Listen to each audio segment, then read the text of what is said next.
हमेशा की तरह टुनटुनी चिड़िया और बंटी कबूतर एक पार्क में बैठकर बातें कर रहे थे। अचानक बंटी कबूतर टुनटुनी चिड़िया से कहता है, टुनटुनी, आखिर कब तक हम लोग इस तरह छुप छुप कर मिलते रहेंगे? मैं तुमसे शादी करना चाहता हूँ। कल तुम तैयार रहना, मैं कल तुम्हें अपनी माँ से मिलाने ले चलूंगा। पर बंटी, मेरे माँ बाप नहीं है। मैं एक अनाथ चिड़िया हूँ। बचपन में ही मेरे माँ बाप गुजर गए थे।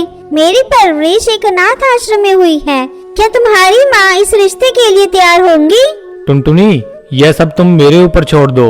मेरी माँ मुझसे बहुत प्यार करती है, वो कभी इस रिश्ते के लिए मना नहीं करेंगी। अगले दिन बंटी कबूतर टुनटुनी चिड़िया को अपनी माँ से मिलवाता है। टुनटुनी को देखकर बंटी कबूतर की बहन लूसी कहती है, अरे भैया, ये कौन है?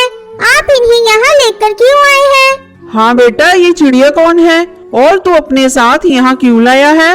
माँ, ये टुनटुनी है और मैं इससे शादी करना चाहता हूँ। तब बंटी कबूतर की माँ बबली कबूतरी कहती है, बेटी, तुम्हारे माँ बाप कहाँ हैं? तुम उनसे मुझे मिलवाओ। उनसे मैं तुम्हारी शादी के बारे में बात करूँगी।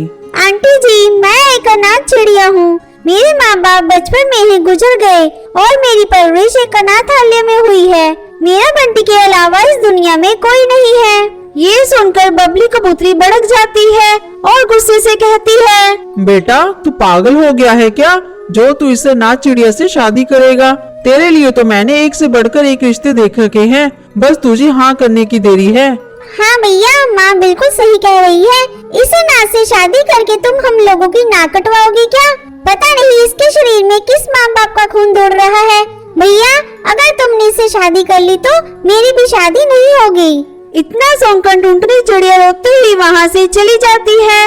इस तरह कई दिन गुजर जाते हैं।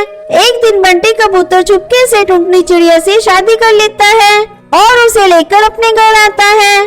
अरे बेटा, ये तूने क्या कर लिया? इस अनाथ ने तो मेरा घर ही बर्बाद कर दिया। मेरा बेटा मेरा नहीं रहा। तभी बंटी की बहन लूसी कबूतरी वहाँ आती है और अपनी माँ को लेकर कमरे में जाती है। माँ, रोने धोने से क्या फायदा? भैया ने तो शादी कर ही ली है। अब हमें इस चिड़िया को घर से बाहर निकालने का उपाय सोचना होगा। मेरी मानो तो तुम टुनटुनी चिड़िया से अच्छा बर्ताव करना शुरू कर दो, फिर मौका देखकर इसे ठिकाने लगा देंगे। हाँ बेटी, तू बात तो सही कह रही है। हमें ऐसा ही करना होगा। वो टुनटुनी को अपने पास बुलाती है और उससे कहती है, टुनटुनी, मैंने तुझे बहू के रूप में स्वीकार कर लिया है। मेरी गलती के लिए मुझे माफ कर दे। मैं अपने किए पर बहुत शर्मिंदा हूँ। अपनी सास की बातें सुनकर टुनटुनी चिड़िया खुश हो जाती है। धीरे धीरे समय गुजरने लगता है और टुनटुनी चिड़िया गर्भवती हो जाती है। टुनटुनी चिड़िया अपनी गर्भवती होने की बात किसी को नहीं बताती। वो सोच रही थी जब शाम को बंटी कबूतर आएगा तो उसे बताएगी। जब बंटी कबूतर शाम को घर आता है तब टुनटुनी चिड़िया अपनी गर्भवती होने की बात बंटी कबूतर को बताती है। बंटी कबूतर ये सुनकर बहुत खुश हो जाता है। अगले दिन बंटी कबूतर कुछ दिनों के लिए अपनी दोस्त की शादी में चला जाता है। उसके जाने के बाद लूसी कबूतरी अपनी माँ से कहती है, माँ, बहुत अच्छा मौका मिला है। भैया कुछ दिनों के लिए घर से बाहर गए हैं। इस अनाथ चिड़िया को ठिकाने लगाने का इससे अच्छा मौका कभी नहीं मिलेगा।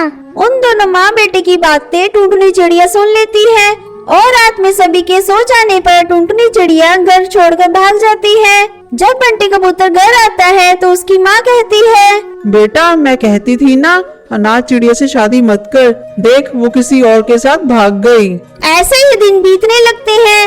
एक दिन जब बंटी कबूतर नदी किनारे पानी पीने जाता है तो उसकी मुलाकात टुनटुनी चिड़िया से होती है। टुनटुनी चिड़िया उसे सारी बात बताती है। तब बंटी कबूतर टुनटुनी चिड़िया के साथ अपना अलग घर बसा लेता है। कुछ दिनों बाद उनके घर एक प्यारी सी बेटी होती है। फिर सभी खुशी खुशी रहने लगते हैं।